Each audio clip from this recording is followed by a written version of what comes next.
Illusory black threads emanated out of Senna's body and entered Klein's hands. With every jolt in spirituality, it gave a different reaction. In fact, there was no need to use both hands when controlling the spirit body threads. Klein was just accustomed to doing so, as it gave him a feeling like he was truly controlling a puppet. From the looks of it, other marionettists can discover each other's marionettes. The Senna's abnormality can't be hidden from their eyes, so I have to be careful about this. Klein concluded the problems he discovered, and he quickly turned his thoughts back onto Senna. This Admiral of Blood was dead. His spirit body had become a vessel for the marionette, losing any traits that belonged to him. Therefore, many divination methods were ineffective against him. Of course, methods to seek his corpse were still effective. Klein planned on cleansing the wraith in the grey fog before using paper angels to envelop the mirror-like objects that he had possessed before placing him into a cigar case that was sealed by a wall of spirituality, along with Azite's copper whistle. This created a three-layered interference effect. This way, Klein believed that, even if the Rose School of Thought Angel wished to, it was impossible to use divination to lock on to his position via Admiral of Blood. As for whether the Mother Tree of Desire had left any back doors in Senna's body, he wasn't too worried. This was because if that really happened, she could have mutated Senna during the Demigod Battle Royal in order to deal with him. Based on the situation back then, there was a guaranteed chance of success. Mother Tree of Desire, or should I say, the Chained God, strictly controls its organization's members. It relies on a vow contract and other methods that are ingrained into the soul. This can be inferred from Miss Sharon's descriptions and my interaction with the corresponding characteristics. As long as I don't attempt to use Admiral of Blood to divine the secrets of the Rose School of Thought or the potion formula of the mutant pathway, I wouldn't trigger any problems. The werewolf beyond the characteristic has remained normal despite being above the grey fog for so long. Besides, there's still the grey fog cleansing process. If there are any latent problems, it should be washed out. Klein thought for a while and took out Azite's copper whistle from inside his body. He turned his right wrist and made the side with fewer patterns appear under the sunlight, making it reflect the light. Immediately, the copper whistle had Senna's figure appear on it as it rapidly turned clear. The Admiral of Blood in front of Klein suddenly vanished as a result. Perhaps the Mother Tree of Desire can use the vow contract and other methods to vaguely lock on, but that doesn't matter. She can sense the grey fog's unique trait on me anyway, and she will sense me once I'm within range besides. This marionette might be destroyed at any time when I use it as a shield. Klein was like a jobless tramp who was debt-laden. He felt that there was almost nothing he was afraid of. Of course, he really was debt-ridden. As long as I advanced to a demigod and can hide my unique trait, it's fine losing marionettes. Klein surveyed the area as he bent his back to pick up the silver necklace. He took 4 steps counterclockwise while chanting the incantation softly. This time, he hadn't entered via summoning his spirit body, so he couldn't directly return. The greyish-white fog was quickly emanated as hysterical ravings and roars echoed for an eternity. Azite's copper whistle didn't react abnormally, which meant that there weren't any latent problems with Admiral of Blood. Sitting at the end of the bronze table, Klein placed Azite's copper whistle in front of him, making Senna, who was dressed in a dark red coat and old triangular hat, appear. He was like a butler awaiting orders from his master. "Do you have any other items on you?" Klein asked, as though Admiral of Blood was still alive. This was his attempt to act as a marionettist. Following that, he controlled Senna, made him rummage through every pocket as he subsequently took out £325, 16 soldi, and 8 pence in cash. There were also 13 gold coins. Apart from that, perhaps due to his frequent act of transforming into a wraith state, Senna didn't carry anything else on him. How poor is a pirate, Admiral? You don't even have a single mystical item. Did you hand it over to the Rose School of Thought or your subordinates? Klein seriously considered cashing out Admiral of Blood via the black market.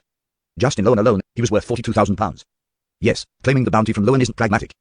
Be it the Church of Storms and the Kingdom's military, they will follow the clues to capture Gem and Sparrow, who managed to embroil so many demigods in a battle royal, and then investigate the organization backing him. They wouldn't even pay, and they might even plant a trap. By the same logic, the churches and governments of other countries must have similar ideas. However, they might be easier to work with. Retrieving the bounty will require substantial risks. Besides, there's no rush. I'll send Senna out when I plan on switching marionettes. After all, being a marionette for a few days won't change his identity or value. Klein reined in his thoughts and cast his gaze on the silver necklace with an ancient coin attached to it. He immediately used divination to gain the gist of its origins and usage. It came from a Sequence 5 winner from the Life School of Thought. After dying at the hands of a Rose School of Thought demigod, this gentleman's beyond the characteristic and psyche fused with an ordinary silver necklace that he carried with him, turning into a mystical item. As for the reason why the ordinary silver necklace would be carried by a Sequence 5 powerhouse for extended periods of time, Klein was unable to receive any effective revelations from it, as it had been too long and it had been corrupted. The mystical item had 2 uses. One was to passively make the wearer lucky. In their daily lifestyle, the owner would encounter good things, easily succeeding in whatever they did. When suffering a lethal blow or terrifying disaster, ridiculous scenes would happen, allowing them to be successfully rescued. The latter situation only lasted for 10 minutes. The second use was to actively give an enemy bad luck, making the target unlucky. Be it in daily life or combat, it was easy for them to experience failure due to some trivial problem. The corresponding negative effects of the necklace was the conservation of luck. After being lucky, they would immediately meet with repeated bad luck. They would be as unlucky as they were lucky before. It needed the wearer to be devoted and seriously avoid any danger, otherwise, it was very easy for them to die in a comedic manner and even harm people around them. The luck received in one's daily life would often revert back after a month. The user would end up unlucky regardless of whether they wore it or not. However, such bad luck was slowly released, so it wasn't too dangerous. And luck obtained in combat would similarly strike back 10 minutes later in a similar vigor. Overall, this is a rather good mystical item, but I don't have much use for it. After all, Fate Counselor Richard was unable to change my luck. I'll just wear it on me for now. It has few negative effects on me. I'll sell it if there's a chance to pay off my debt with Miss Messenger. Miss Messenger wants gold coins, while I have gold pounds. It's nearly impossible to exchange 10,000 gold coins through the banks or official markets. From the looks of it, I'll have to do it in batches, getting each Tarot Club member to change some of it. Klein soon decided on a plan as he casually came up with a name for the necklace. Scales of Luck. Following that, he cast his gaze onto Senna, who was standing reverently to his side. He began to study the powers a wraith had. Forceful possession, enemy control, wraith shriek, mirror blink, obstacle penetration, death-related spells, and invisibility that wouldn't be discovered by most mid and low sequence beyond. As Klein distinguished each power, and he matched them with Sharon's and Marek's description, as well as his experience gained from combat. He soon concluded this, afraid that the candle in the outside world would finish burning. and the dark cave was extremely bad for the president who had a phobia of the dark. Klein immediately took out a paper figurine from the junk pile, and together with the Black Emperor card, he stirred some of the powers above the grey fog, turning it into an anti-divination angel. This angel rapidly spread its wings and wrapped around a gold coin. On its reflective side was Senna's figure. Then, Klein brought the gold coin, Azite's copper whistle, death knell, and his suitcase back to the real world. As for creeping hunger and Grassel's travels, one of them hadn't been fed, and the other might cause Klein to be swallowed into the book for carrying it for too long. Therefore, they were left in the junk pile above the grey fog. Having returned to the cave, Klein hurriedly placed the gold coin and Azite's copper whistle into a cigar case before sealing it with a wall of spirituality. He cleaned up the scene, switched into formal clothes, and carried his suitcase. He followed the beach until he came to a residential area. He discovered that he was near Pritz Harbor. He didn't immediately return to Bagland. Instead, he changed his appearance, took a steam locomotive, and headed for Conant City in Desire Bay. He planned on circling the area once before changing his identity again. Banzi Harbor. Alger Wilson looked at the destroyed city under the afternoon sun. He saw that the buildings had completely collapsed, and there were deep chasms in the ground and charred spots everywhere. Such a scene extended into the depths of the island. Even the mountain had collapsed. At that moment, there wasn't anyone from the Church of Storms watching the ruins, since there wasn't anything here. And the plans to rebuild the harbor wasn't brought forward at all. Alger jumped off the Blue Avenger and circled the ruins with his sailors, but they didn't discover anything of value. Let's go, he instructed with a staid attitude. He soon boarded the ship which hoisted its sails and left the island. After an unknown period of time, a figure suddenly walked out from the depths of the ruins. He wore a double-breasted, pure black clerical robe. He had dark golden hair, and his facial features were clear and distinct, like an ancient, classical sculpture. His eyes were dark blue, nearing black. They looked lusterless, but they were filled with dense blood capillaries. Desire County, Conant City, 67 Red Indus Street. Wearing a commonly seen face in the Loam Kingdom, Klein took a step forward and rang the doorbell. In less than a minute, the door creaked open as a maidservant looked out and asked out of curiosity, "Good evening, who might you be looking for?" "I'm here to find Ma'am Nielu." "I'm a friend of her father, Davy Raymond," Klein answered calmly. Derek Raymond was the nightmare who he had released from creeping hunger. It was a red glove from the Nitorks, and the first thing on his mind before he dissipated was his daughter, Nielu Raymond. He was very apologetic towards her for not spending time with her while she grew up, making her effectively lose her father when she had already lost her mother. Klein had promised him that he would make a visit to the beautiful coastal city if he had the chance to visit his daughter. Having probed for more information earlier, Klein had gained a general idea about Nielu Raymond's situation. After this girl graduated from grammar school, she worked at the Women and Children Care Foundation, which was run by the Church of the Evernight Goddess. She had a weekly salary of £2.10 solly and was the target of envy by her neighbours. She also inherited an inheritance from her businessman father. As for how much it was, no one knew. They just knew that she was richer than most people from the middle class. Typically speaking, women with such wealth would place great emphasis on their marriage. They would repeatedly select and observe candidates, resulting in their late marriage. However, Nielu had married to a civil servant just a year later. As both parties were believers of the Evernight Goddess, she didn't take on her husband's last name. She continued going by the name Nielu Raymond, and she continued staying at 67 Red Indus Street. After hearing Klein's answer, the maidservant quickly requested him to wait as she entered the living room to report to her mistress. Before long, a woman in a home dress walked to the door. She had black hair and blue eyes. Her face was rather thin, and she was rather pretty. She resembled Davy Raymond. "Good evening, sir. I'm Nielu, Davy Raymond's daughter." "May I know when you got to know my father?" Nielu Raymond asked politely but warily. Klein took off his hat and smiled. "I got to know him at sea. It's been several years." Nielu Raymond swept him with a wary gaze and said, "Perhaps you might not know, but he has already passed away." Klein sighed and replied, "Yes, I know. I got to know him through that disaster." He had some words to say back then which I didn't think too much about. However, the more I thought about it in recent years, the more I felt that I should inform you. "Is that so?" Nielu said softly. After some thought, she invited him. "Please come in. Would you mind if my husband listens in?" "This is up to you to decide," Klein frankly replied. Nielu nodded and led Klein into the study. Her husband had the looks of an ordinary civil servant with a gentleman's bearing. He put down his newspapers and followed them in. After both parties sat down, Klein looked at the couple on the sofa and deliberated. Mr. Davy Raymond once experienced disaster after another. He lost his father, mother, wife, brothers, and sisters. Nielu nodded with a deadpan expression. "I know," Klein thought and continued. "He appears to be a merchant, but he was in fact seeking out the murderers who caused that disaster." "I know." Nielu didn't object to it. Klein glanced at her and continued. "He dedicated himself to this matter, and he was very regretful that he didn't manage to spend time with you growing up, making you lose your father alongside your mother." Nielu fell silent for a second before she rapidly replied, "I know." Klein swept his gaze to the old books around him and sighed silently. He said that his greatest wish was to see you enter the hall of marriage under the witness of the goddess, to have your own family, and to not be lonely anymore. I believe he should be very happy right now. Nielu's gaze slowly moved away from Klein's face as she turned to Gabe, answering only 2 seconds later. "I know." Klein leaned forward slightly as he clasped his hands. "He said that he might die at sea, and he wanted me to tell you that he died as a result of an accident. All the murderers from before have already been punished. You do not need to hate anyone. He also said that he loves you very much and that he's very sorry." Nielu remained silent for a few seconds as she blinked. She turned her head to the side and scoffed with an unclear attitude. "Got it?" Klein gave her a deep look before getting up. "I'm done passing on the message. It's time I leave." "Meet with silence." Nielu's husband nodded gently as a gesture of thanks. Klein turned around, walked to the door of the study. Just as he twisted the doorknob, Nielu Raymond's voice sounded from behind him, deep and hoarse. "What kind of person do you think he was?"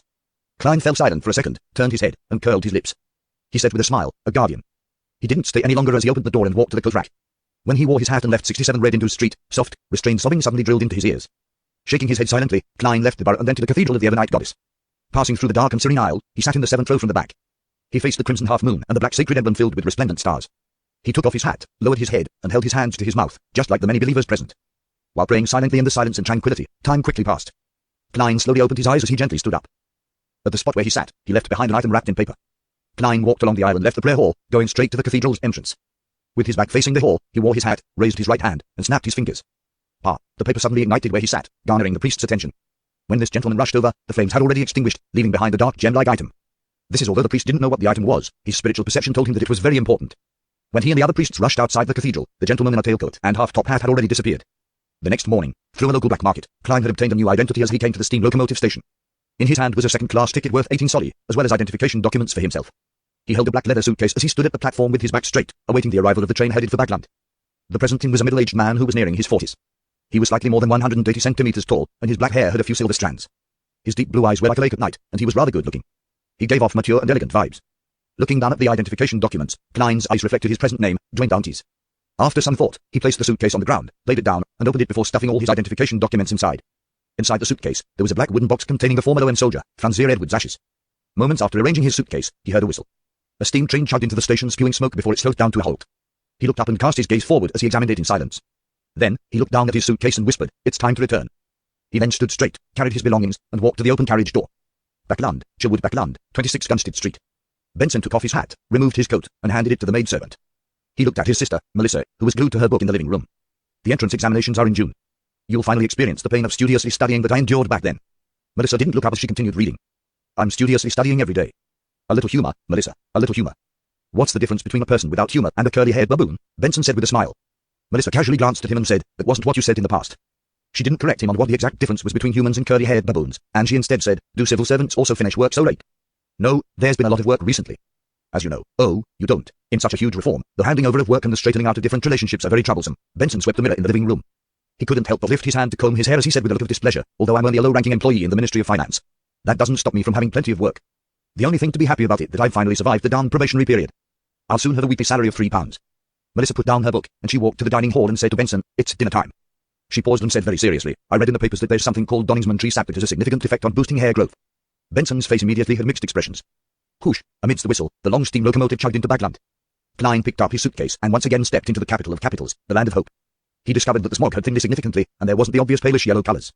The gas street lamps on the platform were already turned on, dispersing the gloominess and darkness. Surveying the area, Klein walked out the steam locomotive station, took the metro and a carriage, and came to a Church of Storm cemetery outside Westborough. Then, he spent a little bit of money and placed Franzir Edwards' ashes into a partition. By then, this lone soldier had already left Backland for more than 165 years. After taking a step back, Klein observed it for a moment before using a pen and paper to engrave something on the partition door. Franzir Edward. He closed his eyes and added, "Every journey has its destination." End of the third volume. Traveller. Under a persistent rain, mingled with the thin fog, the rows of street lamps tried their hardest to shine through the mist. The occasional horse carriage that proceeded down the streets was a common evening sight in Backland. Apart from these, Klein noticed a few gratifying changes while standing behind the window. Ring. A crisp sound echoed in the air as a two-wheeled mechanical device rushed down the side of the street to the other end of the street. Its frame was black in color, with some parts revealing greyish-white steel. Under the illumination of the street lamps and ring, it sparkled with the beauty of metal. On this device sat a man dressed in a postman's uniform. He kept pedaling with his legs, apparently using a great deal of strength. Behind him was a wooden box that had been painted in green. "It's been promoted very well," the white-shirted, black-vested, mature-looking Klein sighed inwardly when he saw this scene.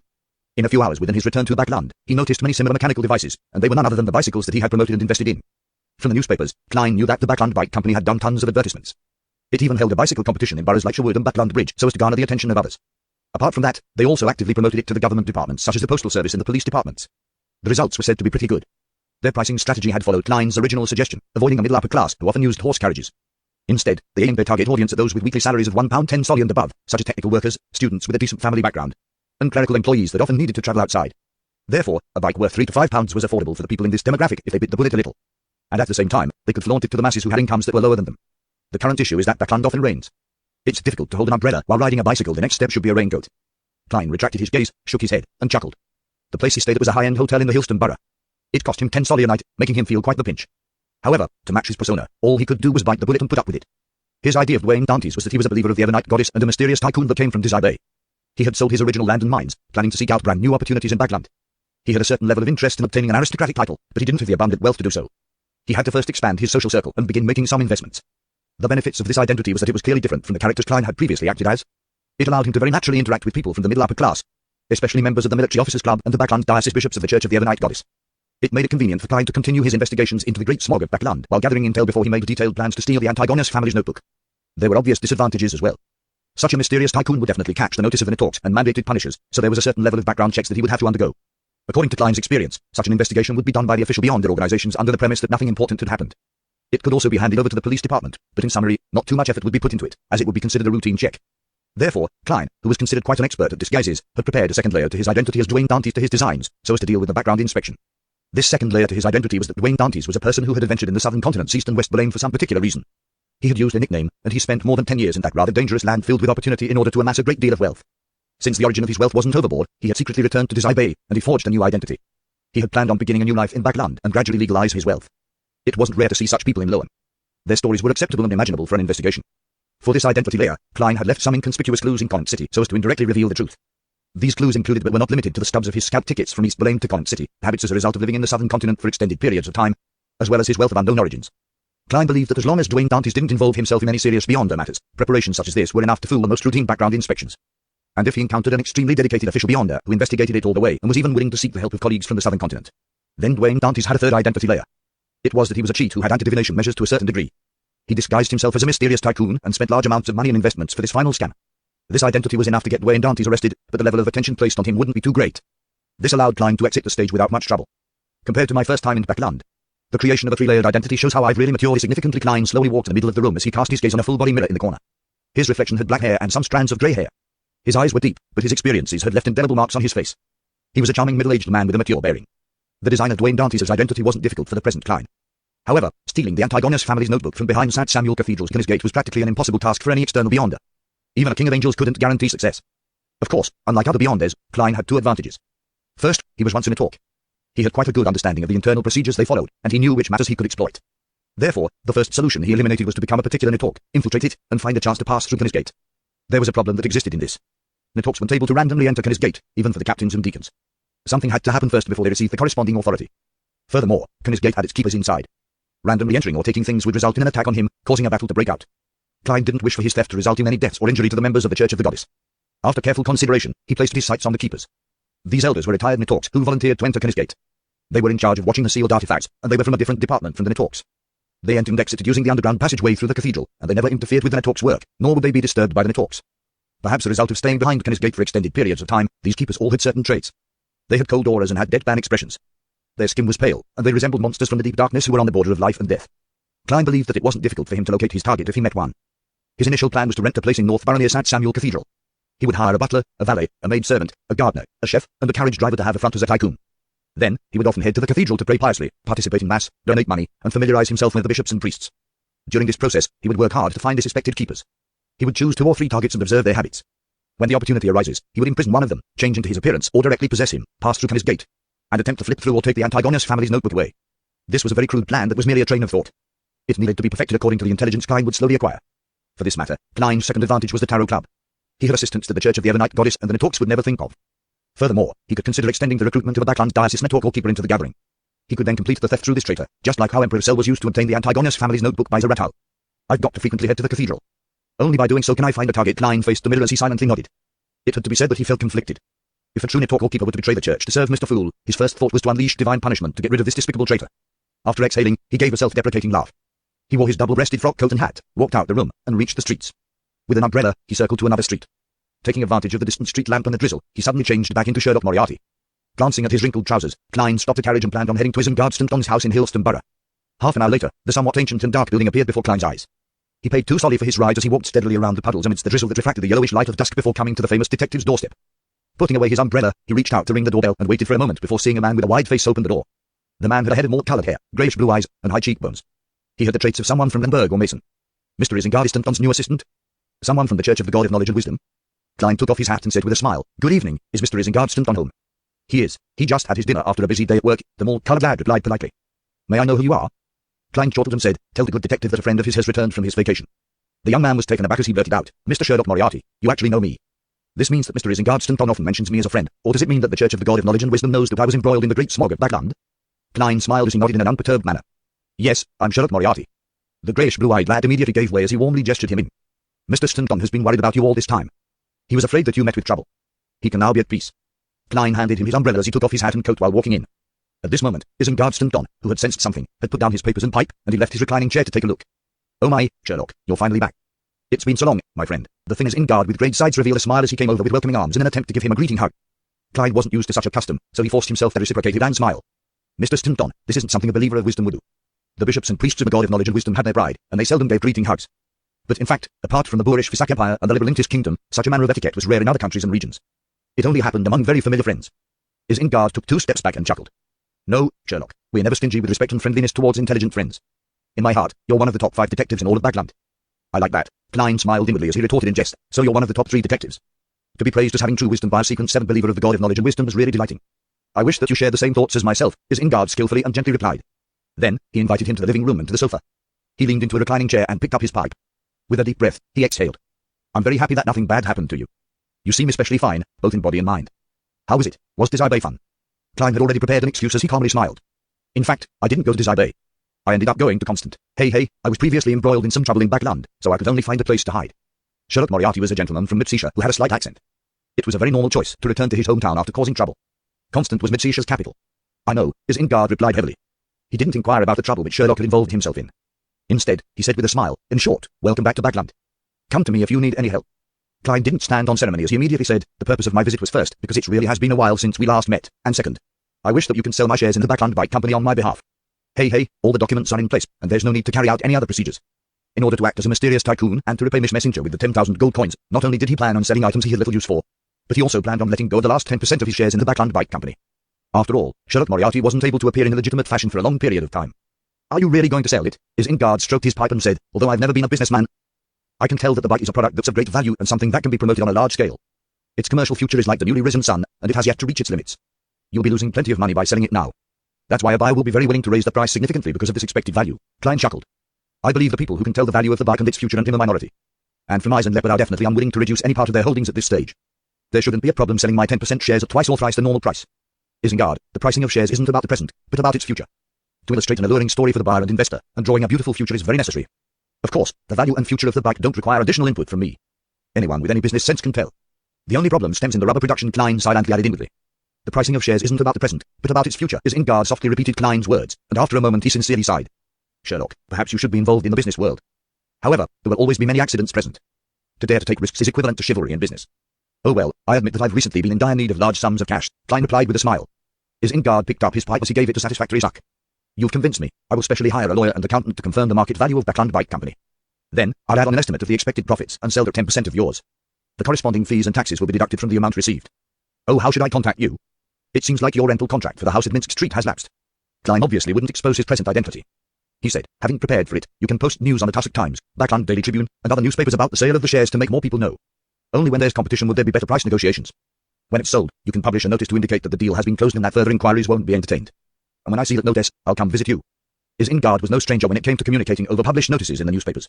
He nodded and said, no problem. Of course, all expenses will be deducted from the final sum received. With his main goal accomplished, Klein stood up and reached out his hand. Thank you for your help, Isengard. I need to leave. We can talk in the future. Isengard didn't hold him back as he sent him straight out the door. Klein circled to a nearby street and took a carriage to the Bravehearts Bar as he admired Bravehearts Bar's night view in the drizzle. He planned on re-establishing all the news and resource channels which Sherlock Moriarty used to have. After entering the noisy bar, he didn't head for the bar counter to order some beer and make inquiries. Instead, he circled around the boxing ring in preparation to leave, so that he could wait for Miss Sharon to appear on the carriage outside. At this moment, the door to a billiard room creaked open. Ian, with an old coat, walked out with newspapers in hand. His red eyes did a cursory sweep when he suddenly noticed her familiar figure. He gaped his mouth, but he didn't say his name. He greeted in pleasant surprise. Good evening, sir. Is there anything I can help you with? Not for now. I'm only here to visit an old friend. Klein smiled warmly. As he spoke, he noticed that the papers in Ian's hand was News at Sea. On it was a striking headline. Shocking. Crazy adventurer made a fugitive. Crazy adventurer. Klein intuitively believed that it had nothing to do with him. Ian noticed his gaze and raised the newspapers with a smile. This is one of the rare up-to-date reports from News at Sea because the bounties have already appeared in various places. The crazy adventurer, Gemman Sparrow, plotted to bring harm on the city of Generosity, and he has been proven to be a member of the cult. In this incident, thanks to the Church of Storms and the military, no one from Bayam was injured. But Admiral of Blood Senna, who was involved in the matter, vanished as a result. It's suspected that he has been killed by Gemman Sparrow. Guess how much of a bounty they are offering for Gemman Sparrow? £50,000. It has exceeded Admiral of Blood's, and it's almost reached that of Admiral Hell's. £50,000. Klein's heart stirred. He calmed the palpitations in his heart as he replied with a smile. Unfortunately, few people can claim such a bounty. He pointed at the bar's entrance and said, I'll come to look for you again when I have the time. All right. Ian didn't ask further as he mentioned in passing, is Mr. White from the Harvest Church your friend? That fellow, Emlyn, is finally willing to get out of the house. For those primordial moon believers. Klein nodded. That's right. After saying that, he squeezed through the crowd and pushed open the door to leave the Bravehearts Bar. After getting onto a rental carriage, Klein cast his gaze outside, awaiting Miss Sharon's appearance. Of course, he wasn't certain that she was here. Months had passed, so it was very possible that this lady and Marek had switched their area of activity. Silently, Klein's spiritual perception was triggered as he turned to look at the window. On the glass which could reflect the night view, a young lady in a black bonnet and Gothic-styled black dress clearly appeared. Turning his head, Klein saw Miss Sharon sitting opposite him. Her pale blonde hair, blue eyes, and pale expression didn't seem any different from before. "Good evening," Klein, who no longer needed to act as German Sparrow, greeted first. Sharon got up a little and curtsied. Realizing that she might have read news at sea, he was momentarily unable to find a topic for small talk. He cleared his throat and directly said, "I killed Senna." "Okay," Sharon nodded slightly, indicating that she was aware. Klein smiled as he continued, "If Marek still needs the beyond characteristic of a wraith, he can wait and prepare the money needed. Once I find a replacement, I'll sell Senna to him." Sharon didn't ask what replacement meant as she replied, "After seeing that piece of news, he has been awaiting your return." "Very good," Klein chuckled. He reached out for his collar, pulled out a silver necklace and said, "Senna's lucky item. You should know about it, right?" Sharon tersely answered as she waited for Klein to continue. "I plan to sell either this or the biological poison bottle.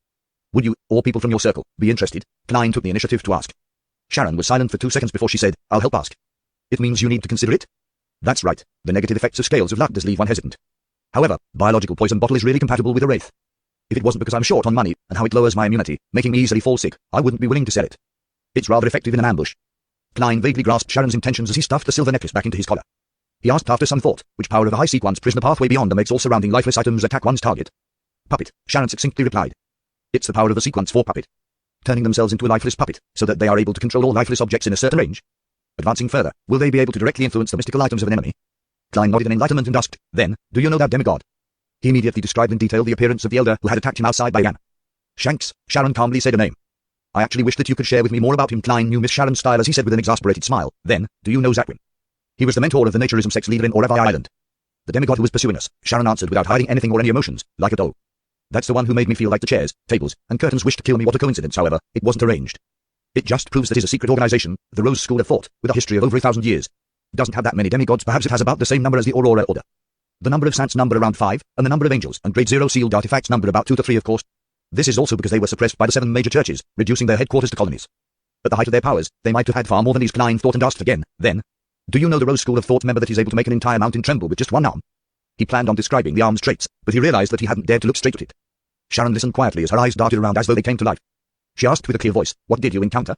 "A saint, an angel, as well as Sea King, an Aurora or a demigod. A monster byproduct from the new Minas Epioscopate's artificial death." Klein silently made a self-deprecating comment as he said with a wry smile, "I got on the bad side with the Mother Tree of Desire. And I suffered an ambush from the Rose School of Thought. Thankfully, I was in Bayam, allowing the Church of Storms and the Kingdom's military to take action. I also threw out an item corrupted with the true Creator's aura, as well as something related to the new Minas Epioscopate. In short, it was chaos, and I took the opportunity to escape." He replied frankly, apart from hiding the existence of Miss Messenger and Mr. Azaik. As for the matter of the true Creator, he believed that Miss Sharon had long known that he wasn't affected by the ravings. This could be explained by a timely psychological intervention or psychic treatment. Mother Tree of Desire, Sharon murmured the name as her emotional upheaval slowly appeared in her eyes.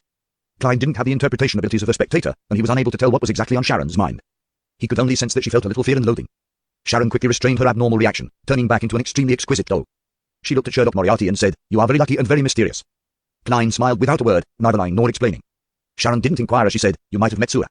He is an abomination born 922 years ago and claims to be the son of the Chained God. He is also the present leader of the Rose School of Thought." "No way. The Rose School of Thought sent its leader and a demigod to deal with me. I'm just a mere sequence 5.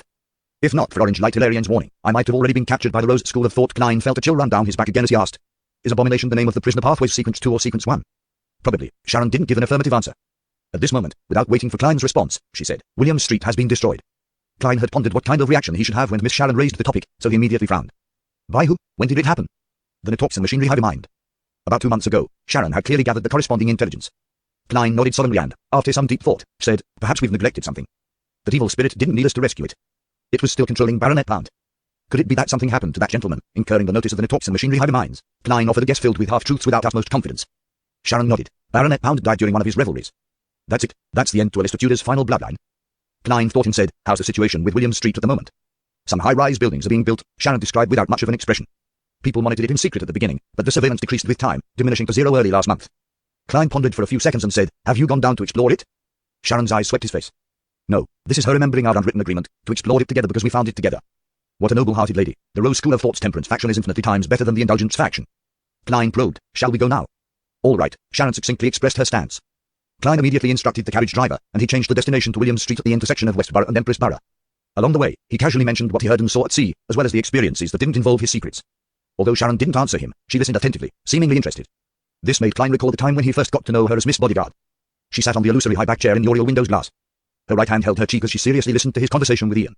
She had great potential in being a spectator. The carriage passed through the silent streets in the drizzle before finally arriving near William Street. Without approaching the area, Klein and Sharon discovered that the area had become a huge work site.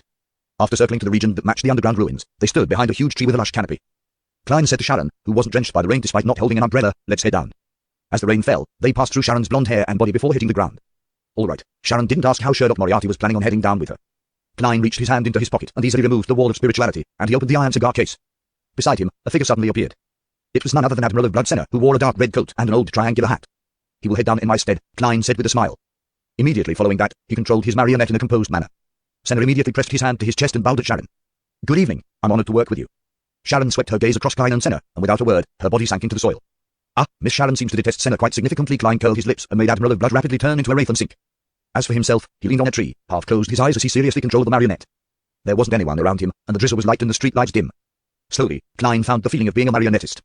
His vision and Senna's vision overlapped with one another as he saw black-brown soil, squirming worms, and miscellaneous items in between the rocks. As they passed through layers of obstacles, they arrived at the region where the ruin once was. The dome ceiling had collapsed and the stone columns had snapped. The area was filled with soil and rubble, looking nothing like it once was. Such a scene made Klein believe that the humanoid statues of the 6 deities had been completely destroyed. To his joy, their location was relatively close to the room which sealed the evil spirit. That meant that he didn't need to worry that any subsequent exploration would exceed the 100-meter range for the control of his marionette. Amidst the smell of soil and rot, they soon entered the previously menacing room. However, between the rubble and soil, there were only a few signs of crushed bone and rotting clothes. The dark gold and deep blue light from before had all vanished. The beyond characteristics had been taken away by the netoxin machinery. Hive mind. Senna's expression twitched as it perfectly reflected Klein's mood. Sharon turned around in the dark solid environment and gently shook her head. "They didn't send anyone in. There are no traces of living creatures existing in here." "That's right. If a living person had entered and exited this room over the past half year, a wraith should be able to sense it besides. The deity statues obviously cannot be seen by the netoxin machinery. Hive mind. Where did those beyond characteristics go?" As Klein frowned, Senna had a similar reaction. Could it be that the evil spirit wasn't completely obliterated? It had long escaped. Klein thought about it when he suddenly came to an alarming conclusion. He held back his emotions and made Senna pass through the soil and rubble-filled room with Sharon, and they arrived at the spot where the bloody door previously stood. And at that moment, only a few splinters proved that it existed before. After proceeding forward a few meters, the two truly entered the room where the evil spirit was sealed. It had likewise been destroyed and buried. Klein used Senna's body and eyes to look for clues as he flew about. "There should be a black high-back chair here." Sharon stopped and pointed at the splinters above 2 rocks. Klein instantly recalled the scene he had once seen in the dream. The young man suspected of being Medici had sat on a high-back chair, his head drooped low as though dead. Sharon didn't pause. She continued proceeding in the compressed soil in search for any traces. Suddenly, she spoke again. "There should be one here." Another one, a second black high-back chair. Klein floated over in surprise. Senna, in his wraith form, passed through the thick soil and rocks under Klein's control, arriving beside Sharon. He saw a damaged armrest which had asymmetrical patterns buried there, looking rather similar, but also different from the splinters they discovered moments ago. The armrest wasn't pure black in color. Their patterns exuded a dark red color, as though it was an intersection of iron and blood. Recalling the scene from his nightmare, Klein determined that this wasn't the high-back chair that the entity suspected to be Medici sat on. This was the second chair. The room that sealed the evil spirit had at least 2 high-back chairs. Klein and Sharon didn't say a word as they circled around in different directions to search for other clues. Before long, they discovered the evidence of a third high-back chair. It was the leg of a chair, mainly dark red in color with pure black patterns. It was completely different from the other 2 kinds of splinters. Perhaps it's a problem caused by the asymmetrical trait of the 4th epoch. Klein knew Sharon's style, volunteering to speak and saying something even he couldn't believe. In the nightmare that resulted from the evil spirit's influence, the colors of the high-back chairs were, at the very least, uniform. Sharon shook her head slightly. 3 has more of a ritualistic feel. She was implying that the innocent victims of Blood Emperor Lister Tudor weren't just one person back then. Perhaps a ritual had been held in the room that sealed the evil spirit. Klein was taken aback by what he heard as a scene flashed through his mind. In a spacious and dark room, 3 high-back chairs of different styles were placed around a particular point in the center. And sitting on each chair was a breathless humanoid creature with a drooping head. Among them included Red Angel Medici. The scene became clearer as Klein instantly connected 2 additional matters together. The main ingredients of the Sequence 0 Black Empress potion is the uniqueness, and 2 Sequence 1 beyond the characteristics, excluding one's own beyond the characteristic. Blood Emperor Lister Tudor had apparently forcefully jumped from the Black Emperor pathway Sequence 1 Prince of Disorder to the Red Priest Sequence 0, which wasn't a neighboring pathway. As a result, he became a half-crazy true god. As his thoughts whirred, Klein quickly had a theory. This room had once held a Sequence 0 advancement ritual needed for a true god. Of course, according to the complicated ritual needed by a Black Emperor, this was only part of the requirement. The pathway that represented war had clearly required the entire continent to be in chaos and at war to match in scale. And Blood Emperor Lister Tudor doesn't have the corresponding Sequence 1 beyond the characteristic. So his Red Priest potion requires 3 Sequence 1 angels or sealed artifacts to provide him with the beyond the characteristics. There happens to be 3 high-back chairs here. Yes, the evil spirit suspected to be Red Angel Medici said that to help it escape its seal, one should find direct descendants of the Soren, Einhorn, and Medici family. And then extract 10 milliliters of blood and mix them with holy water. Soren and Einhorn wield the Hunter pathway and are also angel families of the Red Priest beyond their pathway. They've existed since the 4th epoch to this day. One of them has already waned, only capable of controlling the spy network and a military faction in Intis, while the other remains the royal family of Visak. Thoughts flashed through Klein's mind as he had a new belief regarding what had happened in the room, as well as the true identity of the evil spirit. On the other 2 high-back chairs sat the ancestors of the Soren and Einhorn families, Sequence 1 angels. Together with War Angel Medici, who very likely possessed the pathway's uniqueness, all the main ingredients of the Red Priest potion were gathered. And that evil spirit is highly likely to not be the pure Red Angel Medici. It might include the remnant psyche and hatred of the Soren and Einhorn family's ancestors. Man, this place once sacrificed 3 Sequence 1 angels. Before they died, their curses and the ritual itself left effects, making this room become abnormally horrifying, as well as sealing it. Thankfully I reported this to the churches ahead of time to let them deal with it. Otherwise, we might have died here if we relied on ourselves. It would be the same even if Miss Sharon and I advanced to sequence 4. We would become food for the evil spirit. Klein felt a sense of fear and joy. Meanwhile, he began to understand the reason why the Red Priest card had landed in the hands of the evil spirit. After all, the former highest-ranking members of the pathway were buried here in this underground ruin. The convergence of beyond the characteristics would naturally lure beyonders of the same pathway over without any deviations. Furthermore, as Russell once said, whatever separates will definitely converge, and whatever converges will definitely separate. After Blood Emperor Lister Tudor perished, the true God characteristic he possessed, which is the sequence 0 characteristic, will likely split into 4 pieces. One is the uniqueness, an abstract item or concept, while the remaining 3 are 3 sets of sequence 1 beyond the characteristics. If it wasn't because of that, the corresponding beyond the pathway wouldn't have any more sequence 1 second when someone becomes a god. Could 1 or 2 of these sequence 1 beyond the characteristics be attracted, entering the sealed room? This is likely one of the reasons why the card of blasphemy was lured over. The more Klein thought, the more he felt that he had previously underestimated the evil spirit. They live up to being angels who advanced from conspirators standing under the tree. Klein controlled Senna to say, perhaps it really is a ritual. It's related to Blood Emperor Lister Tudor. The scale and level involved must be great. Sharon added after silently listening, Soren, Einhorn, Medicai. Miss Sharon is also suspecting if the 3 high-back chairs once belonged to different angels from the details requested by the evil spirit. Klein thought for a moment. And he divulged something through Senna. Blood Emperor Lister Tudor is likely a true god from the Hunter pathway. The card of blasphemy is represented by the Red Priest. Sharon remained silent for a few seconds as though she came to a realization regarding certain matters as she said, the card is gone. She was referring to the Red Priest card which the evil spirit had formerly shown them. Perhaps that evil spirit had long escaped before the Netoxin machinery hive mind destroyed this place. Klein shared his theory. And it had taken away all the beyond the characteristics and that Red Priest card. Sharon silently surveyed the area and said, it's very crafty. It wouldn't leave behind any obvious clues. That's right, the beyond the characteristics outside the sealed room are clearly not at sequence 4. To an evil spirit who was once a king of angels, they don't have any allure. Likewise for the Red Priest card it can be understood that it took away the things in the room, but why didn't it leave anything? It's like telling others something like ha ha, I fooled you. I've already successfully escaped. Catch me if you can wait, perhaps that's exactly what it wishes to convey. As Klein thought, he suddenly found it amusing as he made Senna speak. No, being crafty doesn't necessarily equate to not leaving clues. The sequence 8 of the Hunter pathway is Provoker. At that moment, the red angel that surfaced in his mind had the picture of Anderson Hood over it. Sharon listened silently as she gaped her mouth slightly, but she didn't say a word. Similarly, Klein was speechless. He felt that the Beyonders of the Hunter pathway truly had a crystal clear style. In comparison, the red-haired Helen didn't appear anything like someone from the Soren family. However, she was rather talented at provoking Vice Admiral Ailman. Yes, back then, the Soren family members also infuriated Russell terribly. Klein silently exhaled as he lampooned. The silent mood was soon broken by Klein. Senna looked around and said a joke. Perhaps that's the reason why they were captured and brought here. Who was helping Lister Tudor? Sharon's translucent figure asked, but she didn't seem to look forward to the answer. Perhaps it's the 6 deities. Klein recalled the 6 deity statues in the hall. However, he had second thoughts. However, the 7 deities supported the Trunsoist Empire. The Soren and Einhorn families were powerful aristocrats of the empire. Of course, it cannot be ruled out that they first supported Tudor, and later had a falling out after he went mad. If it's not the 6 deities, does it mean that there are other deities supporting Lister Tudor? Who would it be? Klein thought in silence. Sharon didn't stay any longer as she floated up to the surface, returning to the tree. Klein stored away Senna's wraith, allowing it to enter the gold coin inside the iron cigar case. Then, he asked in passing, actually, I've always been curious. Where do the powers of pure evil spirits and wraiths who do not have beyond the characteristics come from? The spirit world, Sharon answered simply. The conservation of beyond the characteristics, but the source of beyond the powers isn't necessarily the same. Yes, perhaps the spirit world itself is the product of some beyond the characteristics. Klein nodded and looked at the soil beneath his feet. I'll continue investigating the whereabouts of the evil spirit. I'll inform you if there's anything. He planned on asking Rhodes later. With that said, he took out a pen and paper, scribbled down the method to summoning his messenger, and handed it over. You can write to me if there's anything. Sharon received the piece of paper and seriously looked at it. I'll be in the Bravehearts bar. Letters can be mailed to 126 Guard Street, Hillston Borough. Address it to Mam Miriam. All right. Klein stuffed his pen into his pocket. In front of Sharon, he used a ritualistic dagger to create a wall of spirituality and resealed the iron cigar case. Following that, he crossed the street to stop a carriage like a gentleman, sending Sharon all the way back to the Backland Bridge area. After doing this, he returned to the high-end hotel in Hillston Borough. Midway, he changed his appearance and switched carriages. Bayan, inside the seaweed bar. The Nits, who had spent some time drifting at sea, once again stepped back into the city of generosity. He planned on helping the resistance handle some matters. He pressed down on his cap, sat at the corner of the bar counter, and prepared to first hear about the recent news. He didn't wish to become a bounty reward due to untimely or inaccurate intelligence. At this moment, he heard an adventurer beside him say to his companion, Hey, do you think Gemman Sparrow will get someone to claim Admiral of Blood's bounty on his behalf? Huh? Did it subconsciously looked up, looking at the speaker with a blank, confused look. Why would the madman, Gemman Sparrow, need to find someone to claim Admiral of Blood's bounty on his behalf? That's not right. Why would he be able to claim the bounty? Dimit suddenly snapped out of his confusion and grasped the crux of the matter. He immediately lowered his head to prevent himself from exposing his shock and confusion. The adventurers beside him continued their conversation. How would that be possible? No one would dare to claim it on his behalf. That's right, unless they wish to bear the wrath of the Church of Storms or selling out Gemman Sparrow. £42,000, if I can receive that sum of money, I'll immediately head to Backland to be a tycoon. Ha ha, wouldn't you be enjoying yourself in the Red Theatre for half a year first? Perhaps Gemman Sparrow can claim it from Intis, Fisak, or Fenner Potter.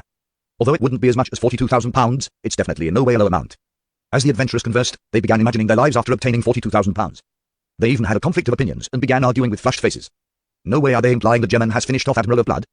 No, although that madman always had the intention of doing so, he lacks the required support that he needs. He needs to work with Captain Anderson Hood. Dimit stood up, pressed down his cap, and kept his head down. He rushed towards the billiard and card rooms where there were newspapers placed there. Just as he left, the few adventurers from before looked at his back and spoke in hushed tones. Do you recognize him? It's obvious that something is wrong with how he was acting so suspiciously. I didn't get a good look, but I think he's a pirate who's here to gather intel. Shall we? An adventurer gestured, slicing his hand across his throat. Perhaps it's someone we can't afford to offend. Let's wait and see. Another adventurer stopped his companion's actions. Then it entered an empty billiard room, came to the corner, and picked up a stack of newspapers. He quickly flipped through them, and slowly, his expression twisted. What did that madman do? He really finished off Admiral of Blood? It's only been a few months, and his strength has risen to such a level. Furthermore, the papers didn't even mention Anderson Hoodernitz was alarmed and thankful that he wisely chose to submit in front of Gem and Sparrow. Otherwise, people would have long seen the news of him being hunted in exchange for bounty money. No, back then, my death wouldn't have been published. Man, Gem and Sparrow is really a member of a cult as he thought. Then it suddenly froze like a statue. That was because he was probably, likely a member of that cult. Ha, the Church of Military often likes to exaggerate. Yes, it's a secret organization, not a cult. Dinitz consoled himself before having the feeling that the organization backing Gem and Sparrow was surprisingly mysterious and abnormally powerful. The successful hunting of Senna, one of the 7 pirate admirals, was evidence. Dinitz exhaled as he apprehensively praised the fool inwardly, expressing his desires to handle matters seriously. In a small building near the Governor General's office, Ellen and Oz Kent walked out. It's finally over, Ellen sighed as he wore his captain's hat. Oz Kent rubbed his red brandy nose and added with a sigh, that's right. They had been interrogated while separated for 2 full days because of Gem and Sparrow. They were faced with interrogators who were best at such matters. Thankfully, Ellen had never hidden anything from the beginning. He had reported to his superiors that Gem and Sparrow was of unknown origins, but that he was friendly to the military. It had nothing to do with him since the decision of making this crazy adventurer an informant while having his background investigated was made by the higher-ups. As for Oz Kent, there weren't any problems at all. He had followed regular protocol when claiming the bounty for Gem and Sparrow. As they slowly walked towards the entrance in the middle of the garden, Ellen said with a sigh, who knew that Gem and Sparrow was that crazy and powerful. According to the little information that they knew, finishing off Admiral of Blood was just one of the most ordinary and trivial matters that Gem and Sparrow had done that day. And such a crazy person had made the choice of entering the dangerous Banzi to save a few passengers and crew members who had merely expressed their friendship to him. Ellen later learned that the dangers lurking in Banzi had far exceeded his imagination. The Church of Storms had directly destroyed the entire place. If I had told the interrogators that Gem and Sparrow has a soft and kind heart, they will definitely think I'm lying. Humans are really a mass of contradictions. Ellen silently shook his head. After hearing Ellen's poignant remark, Oz Kent replied with a wry smile, back then, I thought you introduced me to a relatively strong adventurer. But in the end, he even finished off Admiral of Blood. Damn it, I even think he has the strength to become the 5th king. You wouldn't doubt what I say if you look at the forest and those nearby mountains. That place, it's like. Ellen glanced at Oz Kent and finished his sentence for him, it's like it was blasted by the coastal defenses more than 100 times over. That's right, Oz Kent agreed with Ellen's description. By then, the two had walked out the main entrance. Ellen looked at the night sky with twinkling stars and the dark crimson moon. After a few seconds of silence, he adjusted his collar and said, let's hope he doesn't return to the sea again. Bayan, 6th Street. Dressed in children's clothes, Denton ran up to the study and said to his elder sister who was practicing her sketching, Donna, they say that Uncle Sparrow is a bad guy, a cultist, and a murderer. They even showed me the newspapers. Donna turned her head as she wrinkled her nose. No way, Uncle Sparrow is a righteous, brave, and kind adventurer. We saw it with our own eyes. These are definitely more reliable than the papers. She hesitated for a moment before eloquently saying, although he had a very terrifying and ugly appearance, it was the price for his dreams and the power to protect. Denton, remember, the papers often like to fabricate content based on rumors or hearsay. Yeah, Denton nodded heavily. I've already cursed them. Donna praised her brother and subconsciously looked out. She saw that the street lamps had cast their light into their garden. It was tranquil, serene, and gentle. Hillston Borough, inside a high-class inn. Klein folded a white handkerchief and placed it in his left breast pocket, and he raised his hand to retrieve his half-top hat. Today was the day for the mysterious tycoon, Dwayne Dantes, to officially appear in public. He didn't wait for the sale of the bike company shares or the mystical items, and he planned on first using the remaining £2,962 he had to cover his initial expenses. This was sufficient, as it was equivalent to 6 to 7 years of an upper-middle-class family's income. Arrows didn't enter my dream last night. This means that he's unable to sense my return to Backland without any close contact. That's a good thing. Yes, I'll contact it with the radio transceiver tonight to inquire about the evil spirit. I won't need to go through this hassle in the future, Klein mumbled inwardly as he held his cane and walked out of the hotel. At that moment, the sun was shining through the thin mist, elating the moods of the pedestrians. Klein got onto a carriage, and he went straight for Sherwood Borough City Family Servant Assistance Association at 9 Canilowell Street. He planned on hiring an experienced butler and get him to organize the servants needed for a villa. In the City Family Servant Assistance Association, Bayline ended a conversation with a male colleague that came to talk to her. She lowered her head to clean up the 2 drops of black tea on her lotus leaf-colored dress. At that moment, she heard a mellow and heavy voice that time had left its mark on. Good morning, ma'am. Bayline hurriedly looked up and towards the reception. She saw a gentleman in his 40s, wearing a tailcoat made of silk and carrying a gold-inlaid cane. Apart from the 3 buttons on his clothes, there was a golden chain that extended into his pocket. This gentleman had a pair of deep blue eyes, and he was good-looking.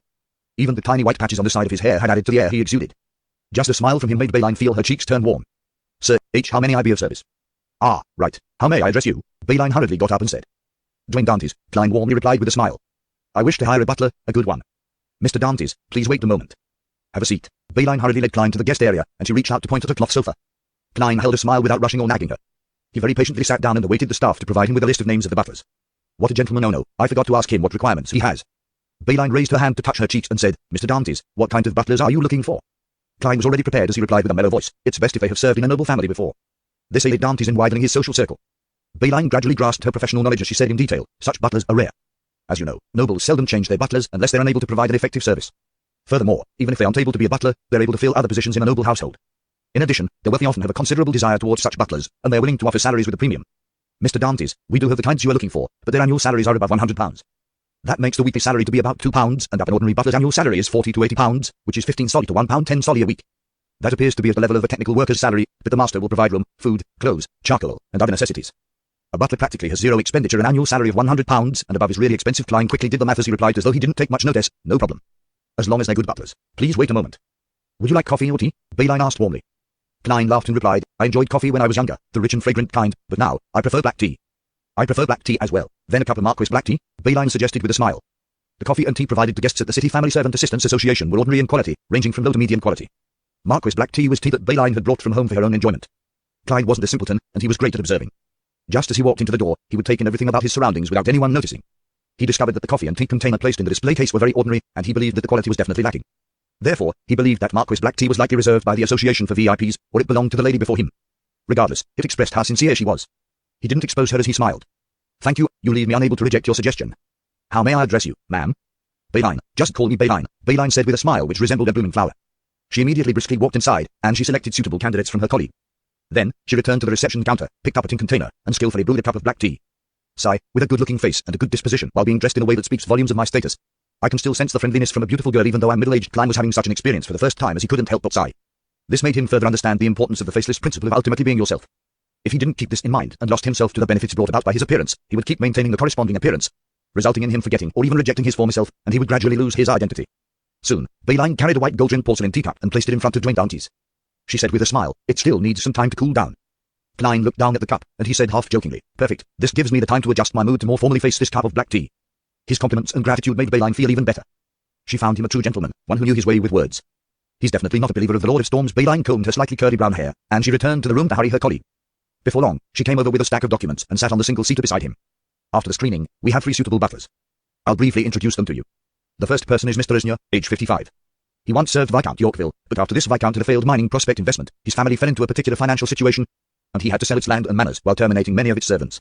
In the past decade, he was hired by 2 tycoons, and he has contributed significantly to the management of their households. As she spoke, Bayline's brown eyes sparkled like 2 stars hitting them.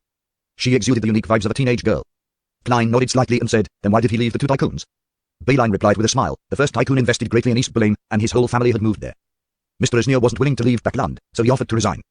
The second tycoon's health isn't too good, and he had handed the family business to his son who has a butler he trusts more. Mr. Esnier is a believer of the Evernight goddess, and his political inclinations is with the Conservative Party. He expects an annual salary of £130. May goddess bless him. Klein tapped 4 spots in a clockwise manner on his chest, forming the sign of the crimson moon. Bayline's eyes lit up as she asked, Mr. Dantes, are you a believer of the goddess? Of course. Klein nodded with a smile without explaining further. It's no wonder he's so gentle. Bayline praised inwardly as she continued introducing, Mr. Back, age 48. He once served in the Gann family, and he was the deputy butler for a long period of time, as well as an assistant to the butler. Later, after a transaction, he became Baron Syndras's butler. Shortly after Duke Nigan was assassinated, Mr. Back, whose contract came to an end, didn't receive a new contract from the Baron, so he had no choice but to seek our help. He's not a staunch believer of the Lord of Storms, and his personality is without problems. His political inclination is with the Conservative Party. He expects an annual salary of £120. Klein listened silently, nodding from time to time as a response, but he didn't cut off Bayline's description. Bayline flipped through the documents and took a few glances and spoke again. The third person is Mr. Walter, age 42. He had been the land steward and assistant butler at Viscount Conrade's household. Due to certain matters, he had a conflict with the butler, and he chose to leave. He expects an annual salary of £115. He's a believer of the Evernight goddess, and his political inclination is with the new party. Uravi Island's new Governor-General is a member of Viscount Conrade's family. This family pledges loyalty to the royal family. The relevant information quickly flashed through Klein's mind. After the introduction, Bayline handed over the stack of documents. Mr. Dantes, who do you wish to choose? Klein fell silent for a few seconds before saying with a smile, let's do this. Let the 3 of them come to where I live tomorrow at 9 a.m. I'll meet them and have a chat with them to make the final decision. He knew that such associations didn't provide lodging, and it was purely an agency. Even if he made the selection right there and then, he still had to wait until the afternoon or tomorrow to see his butler. Therefore, he decided to have a small interview to select the person that matched his intentions the best. No problem, Bayline said with a smile. May I know your address? Klein sipped the black tea, picked up a pen and paper from the table, and wrote down the location and name of the hotel he was staying in. You just came to Backland? Bayline blurted out a question when she saw it. Only then did she realize that Mr. Dwayne Dantes' skin was slightly darker than normal. It was slightly bronze-colored, seemingly a result of tanning. It gave him quite a rugged flavor.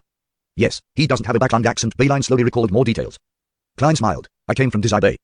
I'm waiting for an excellent butler to help me seek out a suitable house and servants. After handing over a £3 deposit, he politely drank another sip of black tea and got up to bid farewell. Bayline sent him all the way out of the door and watched him board the carriage. Mr. Dantes also seems to be a tycoon compared to that. His bearing and gentlemanliness are even more charming. Bayline stood in her spot as she casually thought. On the carriage, Klein half closed his eyes as he leaned against the wall, and he couldn't help but calculate the subsequent expenditures awaiting him. The butler will cost around £120. Taking into account the average cost, a valet will cost £35, a chef £30, a gardener £25, a carriage driver £25, a nursery governess £20, 3 ordinary ladies' maid £15, and 3 maid servants £10. This way, just the servants alone would cost £330 a year. It's equivalent to £6 7 solly a week. This already exceeds my salary back in Tingen. Furthermore, I'll need to have a carriage which costs about £100. I need a garden and house, and a weekly rental fee is about £2. With all the food, clothes, and charcoal expenditure for all these people, the overall cost is ridiculous. Is this the life of a tycoon? Klein suddenly felt a little regret over choosing such a persona. He exhaled as he tried hard to ignore the matter. He took a carriage to Phelps Street in North Borough. There was a pure black cathedral here, with a clock tower on each side, producing a symmetrical beauty. This was none other than the headquarters of the Backland Diocese of the Church of the Ebonite Goddess, St. Samuel Cathedral. Klein adjusted the handkerchief on his left pocket, held a gold inlaid cane, and strode into the cathedral and walked down the quiet aisle. Under the sunlight which penetrated the coloured glass panes, he came to the main prayer hall. It was very dark, making one's mood automatically turn peaceful. Klein casually found a spot, leaned his cane, and took off his hat. He then closed his eyes and prayed. Time passed, and after listening to the preaching, he slowly got up, walked to the altar, and bowed at the bishop with short, black hair. Then, he walked to the donation box by the side. Exhaling silently, Klein took out 2 £10 notes, 6 £5 notes and stuffed it inside. The bishop caught this sight through the corner of his eyes. His expression couldn't help but turn soft. Typically, unless they specially solicited for donations or received donations from a deceased's will, the cathedral's donation box received tens of pounds at most. This meant that the person was a tycoon, a rich person. In the main prayer hall of St. Samuel Cathedral, the black-haired bishop retracted his gaze and stopped looking at the middle-aged gentleman in front of the donation box, nor did he have any intention of chatting with him. Here, before the holy altar, he represented the church, and he was under the goddess's sight. He couldn't show more warmth towards anyone because of their generous donations. However, he remembered the gentleman's good looks and mature, refined disposition. He planned on attempting to get to know him when the opportunity arose in the future. Seeing the final note slip into the donation box, Klein closed his eyes and turned to leave. When passing the preaching bishop, he deliberately glanced at the clergyman and smiled with a nod. The bishop returned with a warm smile as he tapped his chest 4 times in a clockwise fashion. Klein wasn't in a hurry to make contact with the relevant personnel. He needed his actions to adhere to logic and not to have any jarring actions that would incur suspicion. He silently and coolly turned to the side to give way to another devotee, and he made way down the aisle back to his seat. He then picked up his hat and cane before walking out of the cathedral. At that moment, with the preaching done, the devotees either went forward to the donation box to express their sincerity, or they got up to leave without feeling that there was anything wrong. After all, it wasn't compulsory. Even a devotee who passionately donated was unable to donate money every time. It usually depended on the family's exact situation, doing it once or twice every 1 to 2 weeks. At the level of a commoner, each donation was in the form of pennies, while middle-class devotees ranged from 3 to 5 soldi. The wealthier nobles used pounds, but they didn't exceed £100. This was under ordinary circumstances. During the Ebonite Goddess's Holy Memorial Day every year, which was the Winter Gifts Day, the amount donated would increase several times. The commoners with a little bit more cash to spare would choose 2 to 3 soldi, while the middle class donated around £5. As for the members of high society, they directly donated to the diocese bishop or church's charitable organisations, ranging from several £100s to a few £1,000s. Winter Gifts Day was the day in a year when the night was longest. It was believed to be the birthday of the Ebonite Goddess. After leaving the cathedral, Klein stood at the square outside. He watched idly as pigeons flew up, circled around, and landed. He even bought some food from a nearby street hawker. He leisurely fed the pigeons, and he had no plans on flipping through the advertisements in the newspapers to find a suitable residence in North Borough, since it was the butler's mission. An excellent butler that had resided in Backland for many years had ought to know the different nobles and tycoons, as well as the best middle-class individuals who could provide their masters with help. He would know which streets to live in and, from there, purposefully choose a residence. The interaction between neighbours was the first step for a newcomer to enter the relevant circles. Be it the Carlton Club, where members of the Conservative Party gather, the Club of the Free of the New Party, or the various in-service and veteran clubs for the military. They also require a recommendation before any contact can be made. This is also the so-called club politics in the kingdom. Klein reined in his thoughts as he considered what he should do after he was done setting up the pigeon-feeding persona he created. After careful consideration, he discovered that there was really nothing that needed his immediate attention. This was because his plans were stuck on the surface. Hence, he planned on enjoying an expensive and sumptuous lunch. This was an action Dwayne Dantes ought to have, and it was also a result of Klein's own curiosity. In the months when he was in Backland, he didn't manage to muster the courage to head to the most famous restaurants in the big city to broaden his horizons. He kept choosing one of the 4, his own dining hall, the buffet cafeteria of the Quadriad Club, the ordinary restaurants by the streets, and Lawyer Judgeon's dining hall. Otherwise, he would head to East Borough and settle his breakfast and lunch in what seemed like a very oily coffee shop. Laborie Restaurant. Their head chef is said to be from Earl Hall's family. He has provided tycoons, successful lawyers, high-ranking government officials with usually hard-to-come-by flavors. Earl Hall had apparently invested in this restaurant and holds quite a major stake in it. This restaurant mainly serves local Backland cuisine. It's very famous for its desserts, but its price is horrendous. Intish Frenza restaurant. It serves the most authentic Intish cuisine. Hey, many of the specialty dishes use Russell's name, claiming that it originated from the Emperor's Palace dishes. Besides, it's not like most of the restaurants of the same class where they only offer a few main dishes every day. It was a wide variety. Klein recalled the information of the top restaurants he had read from the papers and magazines, and he finally decided on trying out the Emperor's Palace dishes. He didn't stay any longer as he got on a horse carriage and headed for the Intish Frenza restaurant in West Borough. At the entrance, Klein handed his coat, hat, and cane to a red-vested waiter as he asked, "Are there still any available seats?" "I didn't make a reservation." "Yes, sir." The red-vested waiter didn't show any abnormal behavior as he humbly asked, "Sir, is this your first time here? Are you alone?" Klein nodded frankly and smiled. "Yes, then, may I have the honor of introducing you to some of our most unique dishes and fine wine that our restaurant has to offer?" As the waiter spoke, he let the guest in. "That's exactly what I need." Klein passed through the beautifully decorated door, and he saw walls that nearly reflected golden light. Instantly, he felt as though he was in a gold vault. Then, he noticed oil paintings hung on the walls, marble statues that were placed at suitable locations, as well as golden objects that were embedded or adorned in different spots. Please watch your step, the attendant warned him as he led Klein to a spot by the window. Violin music played in the background of the restaurant. The waiter brought him a food menu and a wine menu as he flipped it open and introduced, "These are our most famous dishes: red braised Taja beef short ribs, black truffle porcini mushrooms, Intis-styled foie gras. I would like to point out that our foie gras comes directly from the Berners farm in Champagne province in the Intis kingdom." As Klein listened to the waiter's introduction, he browsed through the menu written in ancient Fisak, as the prices caught his eyes. After introducing the main dishes, starters, and desserts, the waiter began explaining how the wines should be matched. "Finally," he said, "the champagne, red wine, and white wine we have all come from a famous brewery from Champagne province. We even have Ormea red wine from 1330. Its price is £126. If you wish to purchase it, you can take it along with you or store it with us, drinking a cup every time you come." £126. I can already hire an excellent butler with that. Hey, Klein smiled with great grace. "Your dishes and wine are excellent. It's really difficult to choose." The red-vested waiter gave a hospitable smile. "You can choose the chef's recommendations for the day. It will be an authentic and delicious Intis meal arranged by our main chef. There are 3 choices: £15, £10, and £8. I don't want any of them." Klein leaned back slightly as he smiled. "I'll have the £15 set meal." "All right." The red-vested waiter took away the menus, and he walked towards the kitchen. Klein drew a breath and slowly exhaled as he casually observed the area before him. Suddenly, he saw a familiar figure. It was a lady wearing an olive green dress. She was tall, with an excellent figure. She wore a black, out-of-fashion bonnet, with a fishnet veil hanging down and concealing her face. As a faceless, Klein had a strong ability to discern the external characteristics of humans. He immediately identified the lady. Queen Mystic, Emperor Essel's eldest daughter, Benedette Gustave. He wasn't in a rush to look away as he naturally moved his gaze to the side. Benedette didn't seem to notice anything abnormal as she disappeared around the stairwell. Why would she appear here, right? This restaurant's specialty is Emperor Essel's palace dishes. Hey, it's nothing like the Chinese cuisine I thought it would be. He probably doesn't know how to cook and at best is able to describe the concept. The stir-fried dishes here. Could the owner behind the scenes actually be her? Why is she here in Bagland instead of floating out at sea? Hasn't she found hero bandit Black Emperor? Klein sat down with a calm expression as questions arose in his mind. Meanwhile, on the streets, a carriage was driving towards the Intis Shrenzo restaurant. Sitting in the carriage was Aaron Susser's family. This famous surgeon was a member of the Quadayag Club, a good friend of Sherlock Moriarty. He had once sought out a detective to handle Will Septon's matter. Ever since his wife became pregnant, he found his luck had become rather good. His business was improving by the day, and his income was rising by the month. He recently successfully completed Baron Sindra's surgery, and he received the commendation of this newly promoted noble. He was invited to the Shrenzo restaurant to have lunch with him. It's said that the ice cream is pretty good, Aaron smiled as he said to his wife. His wife was a black-haired beauty, and she was already obviously pregnant. She smiled demurely and said, "I'm more looking forward to Emperor Essel's palace dishes." Aaron tersely acknowledged as he looked out the window. "We're almost there." Just as he said that, his wife held her tummy and frowned. "It hurts a little." Aaron, who wasn't a first-time father, immediately checked on her and didn't discover any problems, but his wife was feeling greater discomfort. The child in her womb seemed to be pulling a tantrum. I think I won't go over there. I wish to return home to rest," Aaron's wife suggested. Aaron thought for a while and said, "I'll accompany you home."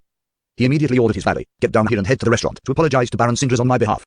After the carriage began its return, the discomfort that Aaron's wife suffered was relieved. By the time she walked through the doorstep, everything was normal. She pointed at her tummy, exasperated. "It appears like he doesn't want to eat ice cream." Achoo. In the Intis Shrenzo restaurant, Klein, who hadn't spared any dish, felt a pinch but began enjoying his ice cream in satisfaction. Midway, he found his nose itchy as he sneezed into a piece of tissue paper he pulled out. Westborough, in a dark house. Force, who had already advanced to astrologer, participated in all kinds of beyond gatherings, in search of the possibility to earn money. She owed CO £220, and she was even suspected by her good friend of being involved in illegal gambling. "I can't even afford to buy my essential crystal ball," as her thoughts wandered. Force suddenly heard a member at the gathering say, "I wish to sell a moon puppet." Moon puppet. Force's heart palpitated as she refocused and looked at the gathering participant who had just spoken. The man in a black iron mask had already taken out a small puppet and showed it to everyone. "I have a friend who discovered a series of graves deep in the southern continent's Spaz Valley. This puppet was stuck in the deceased's right eye socket." Force observed the puppet seriously, just like the other gathering participants. She discovered that was slender, and its entire body resembled a tiny wooden piece that had been engraved with crescent-like eyes and a mouth. Embedded in it were dried grass and flowers.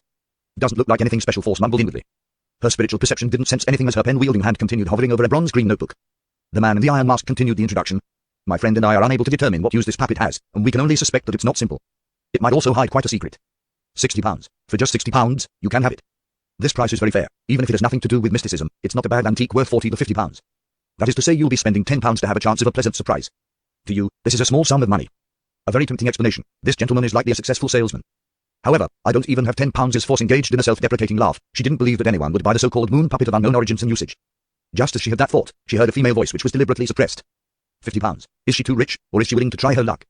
Force subconsciously turned her head to look at the speaking person, only to see the lady wearing a hooded long robe. Her face was hidden in the shadows. At that moment, the owner of the moon puppet laughed. "I'll be more inclined to keep it for myself. Perhaps there might come a time when I discover what's so special about it." As he spoke, he realized that no one was offering a better price.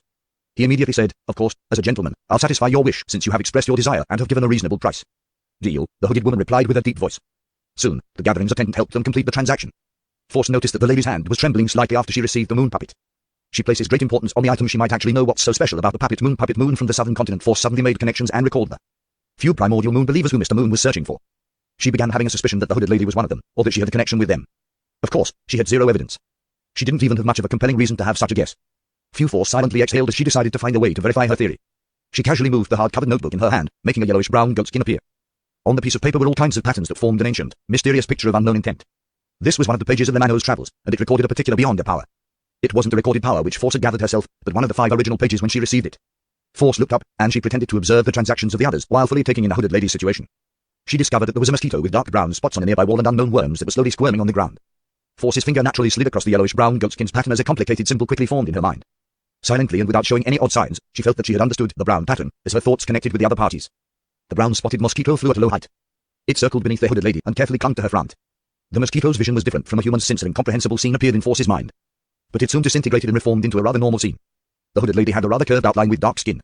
Her brows were thin and the corners of her mouth drooped significantly. Force immediately recognized her. She was none other than the primordial moon believer, Windsor Bering, who Mr. Moon was searching for. An effective clue is worth £100, and directly finding her means £500. Force recalled the reward as she immediately became flustered. Her first reaction was to drive the mosquito to bite Windsor Bering and suck her blood. That way, she could later use astromancy to directly lock onto her location. However, she gave up the idea after struggling for a moment. That was extremely taboo in a beyond the gathering. If she were discovered, she would definitely be attacked by all the participants of the gathering. And the host of the gathering often had significant strength. Going too overboard made it easily detectable. I'll just get the £100. If there's another chance, I'll consider how to lock onto her directly. I have to leave this gathering early and smear my blood over the Manos Travels to prevent myself from getting lost. That would be dangerous. Force repressed her disappointment as she made her final decision. In fact, her actions were already out of line. Hence, she didn't wish to stay another second longer. Hillston Borough, inside a high-class hotel. Klein stood behind an oriel window as he silently took in the crimson moon and thin clouds in the sky. Some time later, he combed the white hair around his temples and reached out to draw the curtains. Then, he went through the hassle of moving the radio transceiver back to the real world and spent the time airing out most of its smell. This time, he only waited about 10 seconds when he felt the room turn dark and eerie. He heard the radio transceiver begin to producing clicking sounds. Klein approached and saw a piece of illusory paper spew out. On the paper were words composed of Loanese, "Great Master, please look right." Right. Klein turned his head in amusement and curiosity to his side. He saw a full-body mirror, which had already turned dark, as though it was smeared with a layer of ink. Just as a thought flashed in his mind, the full-body mirror lit up. Illusory fireworks began shooting inside the mirror as it burst and scattered down in a beautiful and dazzling display. Meanwhile, the full-body mirror produced a line of golden Loanese words. "Welcome back, Great Master." At that moment, although arrows didn't produce any sound, Klein had a baffling feeling that it was hysterically shouting. As the fireworks came to an end, the golden text distorted and formed a new line of text. "Great Master, your loyal and humble servant, Arrows, wishes to ask you how I might be of service to you." Klein was already very accustomed to this as he said in a practiced manner, "Answer my questions." The golden line of text reformed again. "Thank you for your answer, you may ask." Prepared, Klein said, "Where did the evil-spirited William Street go to?" The full-body mirror's golden text froze for a few seconds before they slowly disappeared. As for the blooming fireworks in the background, they first blurred before a new scene became clear. It was that of an abandoned chapel where withered vines crawled over its walls, and grey stones were strewn everywhere. Klein found it rather familiar. It was where he and Sharon had once conversed with the evil spirit. The scene drew close as Klein saw that in a corner of the collapsed chapel was a tiny pit that wasn't too deep.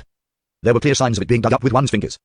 Miss Magician mentioned it before as Klein's thoughts surfaced. The scene produced a cold voice that hid a smile. "It's a pleasure working with you." As those words came out of the soil, the scene immediately turned distorted like a water surface being stirred before the scene completely shattered. "Pleasure working with you." Who did the evil spirit speak to? To make an angel from the hunter pathway use such a tone, the person opposite it mustn't be someone of a lower level. That person might even be an angel. However, why would he use his hands to dig? He should have a much easier method that didn't waste that much time. The angel is also restricted in a certain sense. Just like that grandpa in Leonard's body. Right, Leonard was in Backland back then. This is a clue, but there are other possibilities. Something at the level of an angel doesn't equate to being an angel. The evil spirit controlled Baronet Pound to contact someone. From the looks of it, the Imtis and Fisac spies were just a smokescreen that was deliberately set up by the evil spirit. As expected of a conspirator, thoughts ran through Klein's mind as he said to Arrows, "Second question, I have 3 butlers to choose from. Who do you think is the most suitable?" Golden Loanese words appeared one after another. "If you choose Back and Walter, there might be an additional development. Asnir is the most professional, but he's also the most ordinary. The 2 who were formerly under the service of Duke Nagan and Viscount can raid to allow for additional development." Klein nodded in thought. "It's your turn to ask." At this moment, a bunch of golden text appeared. "Great Master, what do you make of me being your butler? As long as you bring me out of the Church of Steam, I can become the best butler in the world." Klein hesitated for a second as he replied, mincing his words, "It's not suitable at the moment." The golden text in the full-body mirror darkened instantly before it lit up again, reforming the words. "All right, your loyal and humble servant, Arrows, will patiently await the day."